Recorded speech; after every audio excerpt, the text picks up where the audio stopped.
অন্য হাদিসে রহমতের নবী আমার জানায় দেয় উম্মত ক্বালা রাসূলুল্লাহ সাল্লাল্লাহু আলাইহি ওয়াসাল্লাম ইযা কানাত লাইলাতুন নিসফি মিন শাবান ফাকুমু লাইলাতাহা ওয়া সুমু ইয়াওমাহা।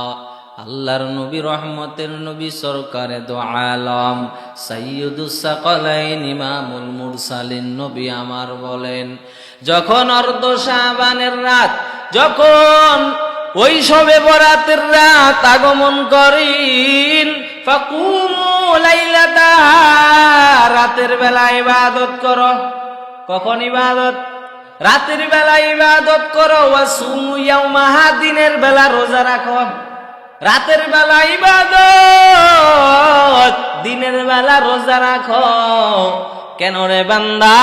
ফাকুমু লাইলাতাহা ওয়া সুমু ইয়াওমাহা ফাইন্নাল্লাহা তাআলা ইয়াকুল, আল্লাহ তাআলা বলেন, আলা মিন মুস্তাগফিরিন ফাগফির লাহু, এমন কোন বান্দা আছো গুনাহ করেছো, আমি আল্লাহর কাছে ক্ষমা চাও, আমি আল্লাহ ক্ষমা করে দিব। আবার আল্লাহ ঘোষণা দেয়, প্রথম আসমানে আইসা আমার আল্লাহ বলেন, আলা মিন মুস্তারজিকিন ফাআরযুকাহু, এমন কোন বান্দা আছো যে ঘরে খাবার নাই, খাবারের বড় অভাব। এমন কোন বান্দা আছো যার রিজিকের অভাব আছে রে বান্দা, যার ঘরে খানা নাই, যার ঘরে চাউল নাই, ডাউল নাই। এমন কোন অভাবী বান্দা যদি থাকো, আমি আল্লাহর কাছে রিজিক চাও, আমি আল্লাহর কাছে যদি রিজিক চাও, আমি আল্লাহ তোমার রিজিকের মধ্যে বরকত দান করব।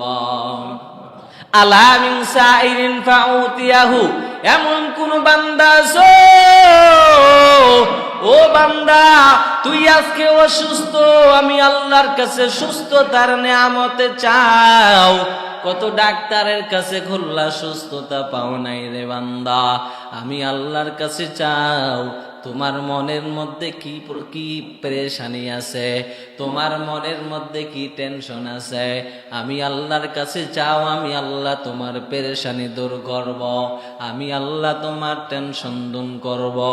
আলা কাজা আলা কাজা হাত্তা ইয়াতলুল ফাজরু, নবী বলেন আমার আল্লাহ এইভাবে ফজর পর্যন্ত, রাত্রে আমার আল্লাহ ফজর পর্যন্ত বান্দাকে ডাকতে থাকেন, আল্লাহু আকবার। ও বান্দা, ও আমার কলিজার যুবক, আমার আল্লাহ রাতের বেলা আসমানে আইসা ফজর পর্যন্ত বান্দাকে ডাকে, আসো। কার খাবারের অভাব, আমি আল্লাহর কাছে চাও, অভাব দূর হয়ে যাবে। কে ঋণের মধ্যে পড়ে, আসো আসো আমার কাছে, আমি আল্লাহ ঋণ মুক্ত করার ব্যবস্থা করে দিব। কে পেরেশানিতে আসো, আমি আল্লাহর কাছে চাও, পেরেশানি দূর করে দিব।